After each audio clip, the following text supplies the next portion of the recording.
अस्मद्गुरुसमारम्भां यतिशेखरमध्यमां लक्ष्मीवल्लभपर्यन्तां वन्दे गुरुपरम्पराम् ஆழ்வார்கள் வாழி அருளிச் செயல் வாழி தாழ்வாதுமில் குறவர்தாம் வாழி ஏழ்வாறுமைய அவர்களுரைத்தவைகள்தாம் வாழி செய்யமறை தன்னுடனே சேர்ந்து அகலகில்லே நிறையுமென் அலர்மேல் மங்கை உரை மார்பா நிகரில் புகழாய் உலகம் உன்னுடையா என்னையாழ்வானே நிகரிலமரர் முனிக்கணங்கள் விரும்பும் திருவேங்கடத்தானே புகழொன்னில்லா வடியேன் உன் அடிக்கீழமர்ந்து புகுந்தேனே அகில புவன ஜன்மஸ்தேம பங்காதிலீலே வினத விவிதபூத புராதரக்ஷைகதீக்ஷே ஸ்ருதிசிரசி விதீப்தே பிரம்மணி ஸ்ரீனிவாசே பவத்து மம பரஸ்மின் ஷேமுழி பக்திரூபா ஸ்ரீமான் வெங்கடநாதார்ய கவிதார்க்கிககேசரி வேதாந்தாச்சாரியவர்யோ மே சந்நிதத்தாம் சதா ஹிருதி. வேதாந்த தேசிகன் இந்த உலகத்திலே மனிதர்களை புகழ்ந்து செல்வத்தை அடைவது என்பது மிகவும் தாழ்ந்தது என்ற கருத்திலே அருளி செய்ததுதான் வைராக்கிய பஞ்சகம் என்கிற ஸ்தோத்திரம். விஜயநகர சாம்ராஜ்யத்திலே ராஜசபையிலே பதவி வகித்த வித்யாரண்யர் என்பவர் வேதாந்த தேசிகரையும் அங்கு வரும்படி அழைக்க அவருக்கு மறுப்பாக எழுதியது இந்த ஸ்தோத்திரம் என்று அவருடைய சரித்திரம் சொல்லுகிறது. இப்படி அரச சபையிலே போய் பணம் சம்பாதிக்க வேண்டிய அவசியம் நமக்கு இல்லை என்பதை அந்த வித்யாரண்யரை மறுத்து, வித்யாரண்யருடைய அழைப்பை மறுத்து அவருக்கு எழுதின ஓலை இது என்று பெரியோர்கள் சொல்லுகிறார்கள். அதில் 3வது ஸ்லோகத்தை நாம் இப்பொழுது பார்க்கிறோம்.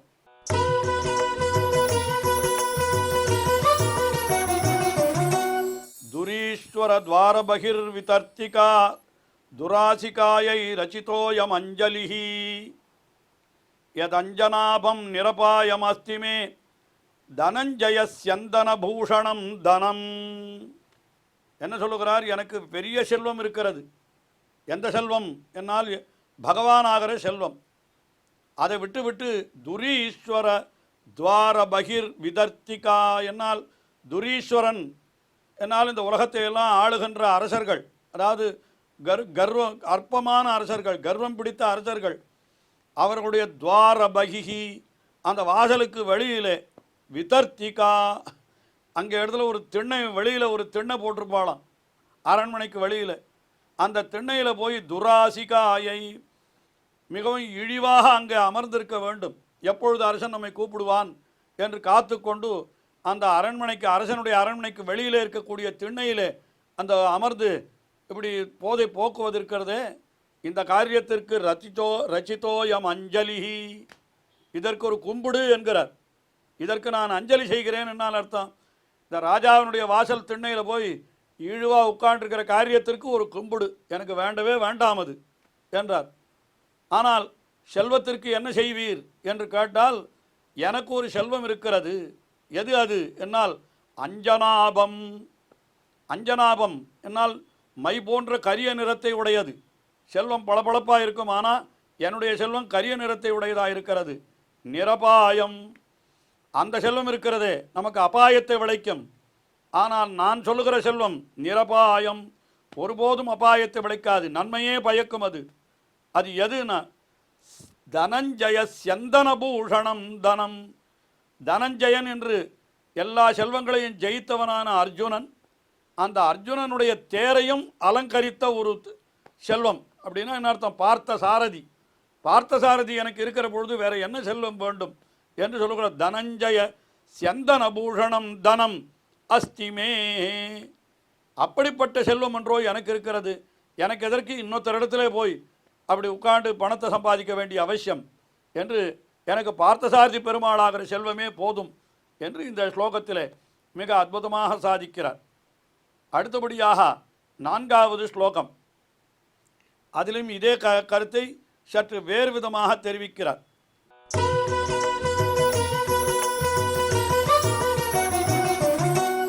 ஷரீர பதனாவதி பிரபு நிஷேவணாபாதனாத் அபிந்தன ஜனஞ்சய பிரசமதம் தனம் தந்தனம் தனஞ்சய விவர்தனம் தனமுதூட கோவர்தனம் சுசாதனம் அபாதனம் சுமனசாம் சமாராதனம். அரசர்களை போய் உயிருள்ளவரை அவர்கள் காலிலேயே விழுந்து கிடக்க வேண்டும். செல்வத்தை பெற வேண்டுமானால் எங்காவது ஒரு சிறிய தவறு நேர்ந்து விட்டால் அந்த அரசன் தலையையே வெட்டி விடும்படி உத்தரவிட்டு விடுவான்.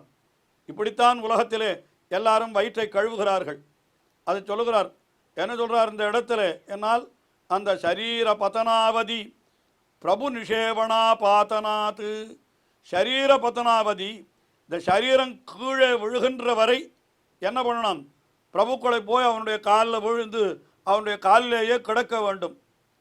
அப்படி கிடப்பது என்கிறது எப்படிப்பட்டது என்று பார்த்தால் அபிந்தன தனஞ்சய பிரசமதம்.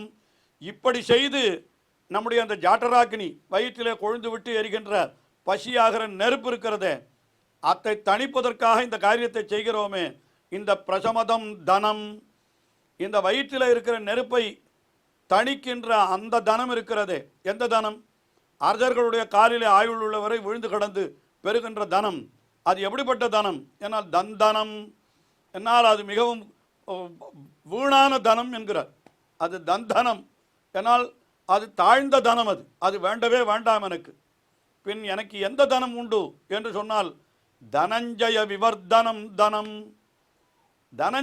தனஞ்சயனான, அதாவது தனஞ்சயன் என்று அவனுக்கு பெயர், செல்வத்தை எல்லாம் பெற்றிருப்பவன் என்று. ஆனால் அவனையும் வளர்த்தவன் யார், மேன்மை பெறச் செய்தவன் யார் என்றால் பகவான் கண்ணபிரான் தான். தனஞ்சய விவர்தனம் தனம். பார்த்த சாரதி அவன்தானே அந்த பார்த்தனையும் மேன்மை பெறச் செய்தான். அதுக்கு மேலே உதூட கோவர்தனம், கோவர்தன மலையை தாங்கியது அந்த தனம். கோவர்தனம் தனம், அதாவது உதூட கோவர்தனம், கோவர்தன மலையை தாங்கி ஆயர்களையும் காத்தான். அதற்கு மேலே அது எப்படிப்பட்டது?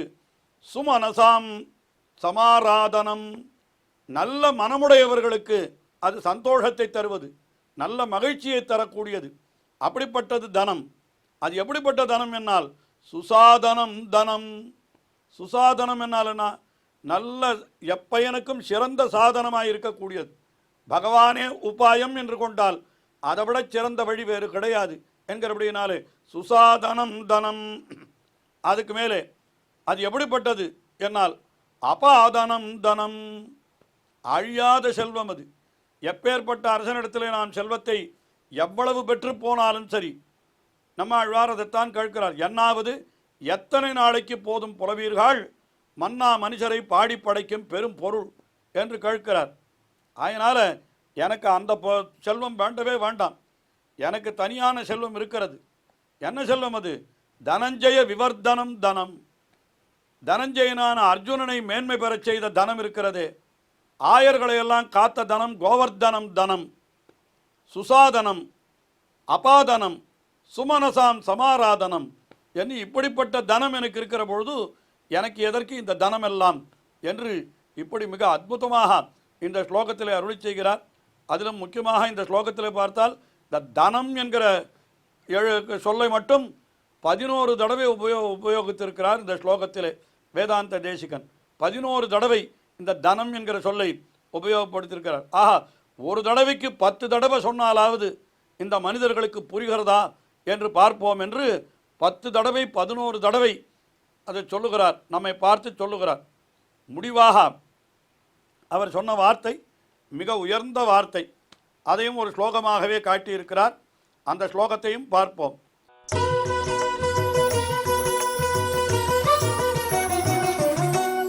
நாஸ்தி பித்ரார்ஜிதம் கிஞ்சித் ந மயா கிஞ்சிதார்ஜிதம் அஸ்தி மே ஹஸ்திசைலாக்ரே வஸ்து பைதாமஹம் தனம். இவ்வளவு செல்வமே வேண்டாம், செல்வமே வேண்டாம் என்று சொல்லுகிறீரே, எனக்கு பகவானே போதும், அரசனுடைய காலிலே விழுந்து கிடைக்கக்கூடிய செல்வம் அது எதற்கு எனக்கு என்று அப்படி சொல்லுகிறீரே. நீர் வாழ்வதற்கு ஏதாவது உமக்கு செல்வம் இருக்கிறதா? ஜீவனத்திற்கு செல்வம் இல்லாமல் முடியுமா?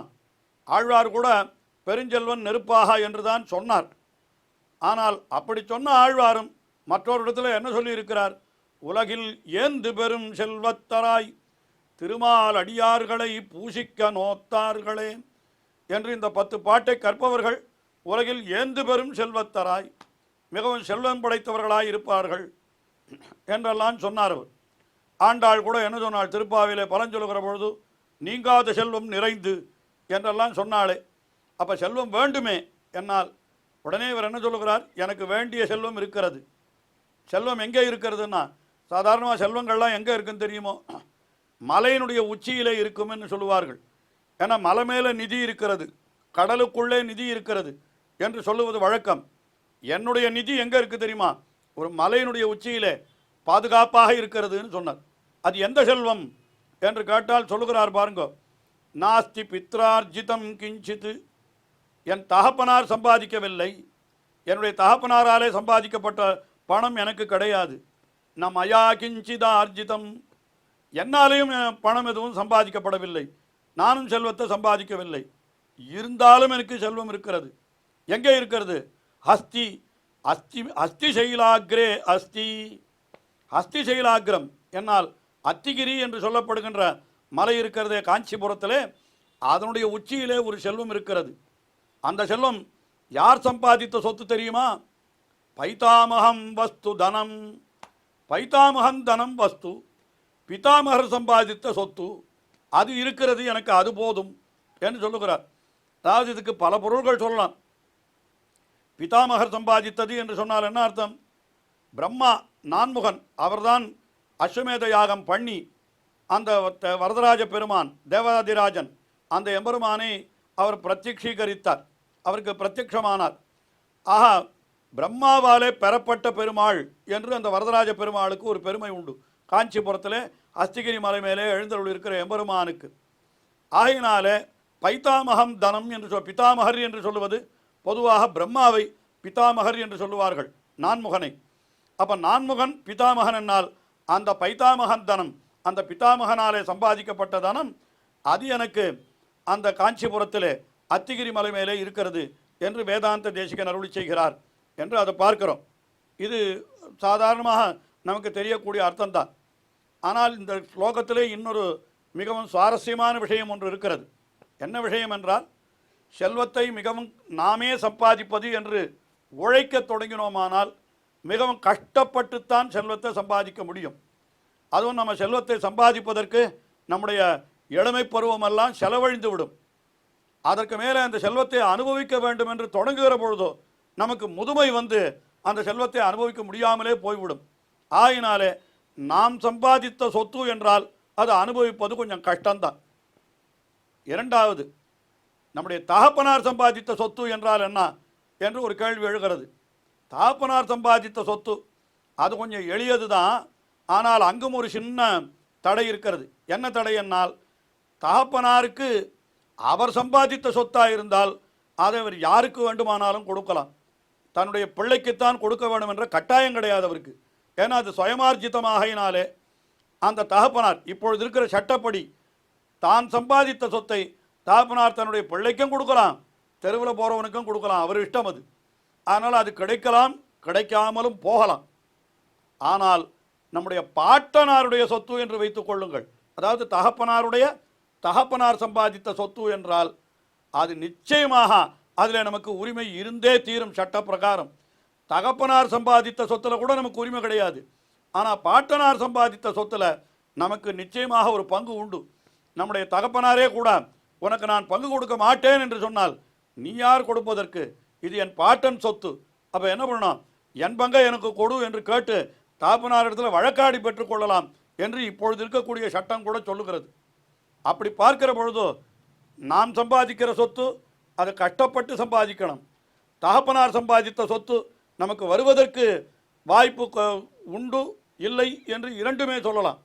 ஆனால் பாட்டனார் சம்பாதித்த சொத்து அது நமக்கு கிடைத்தே தீரும் என்கிறது தான் இப்பொழுது இருக்கக்கூடிய சட்டம்.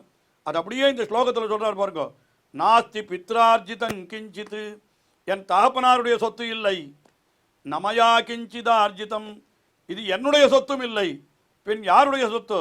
பைதாமகன் தனம், என் பாட்டனார் சொத்து. பாட்டனார் சொத்துல பேரனுக்கு உரிமை உண்டுன்னா அதுபோல அங்கே பாட்டனாரான பிரம்மா அவர் சம்பாதித்த சொத்து அது தேவராஜ பெருமான்.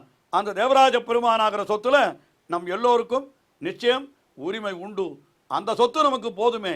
எதற்காக நாம் போய் இப்படி கஷ்டப்பட்டு அர்ஜர்களை புகழ்ந்து அற்பமான அர்ஜர்களை புகழ்ந்து அல்ப திரவியங்களை பெற வேணும் என்று இந்த ஸ்லோகத்திலே, அதாவது இந்த தோற்றத்தை நிறைவு செய்கிறார் வேதாந்த தேசிகன்.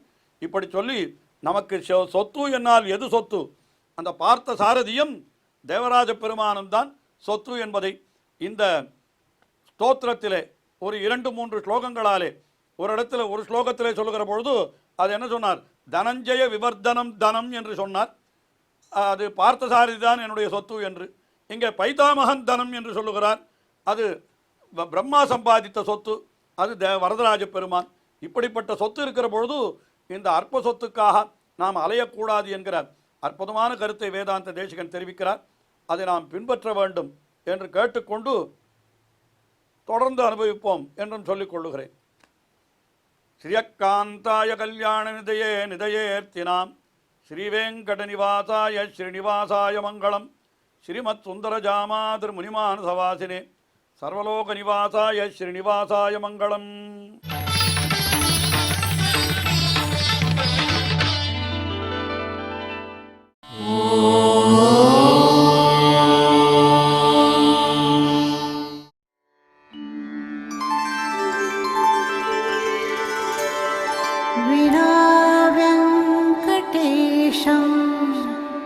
ननाथो ननाथः सदा वेङ्कटेशं स्मरामि स्मरामि.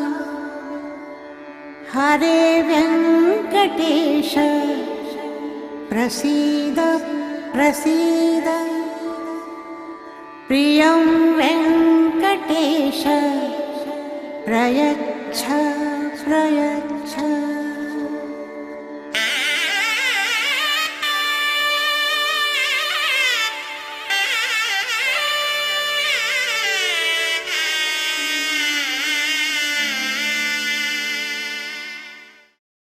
Govinda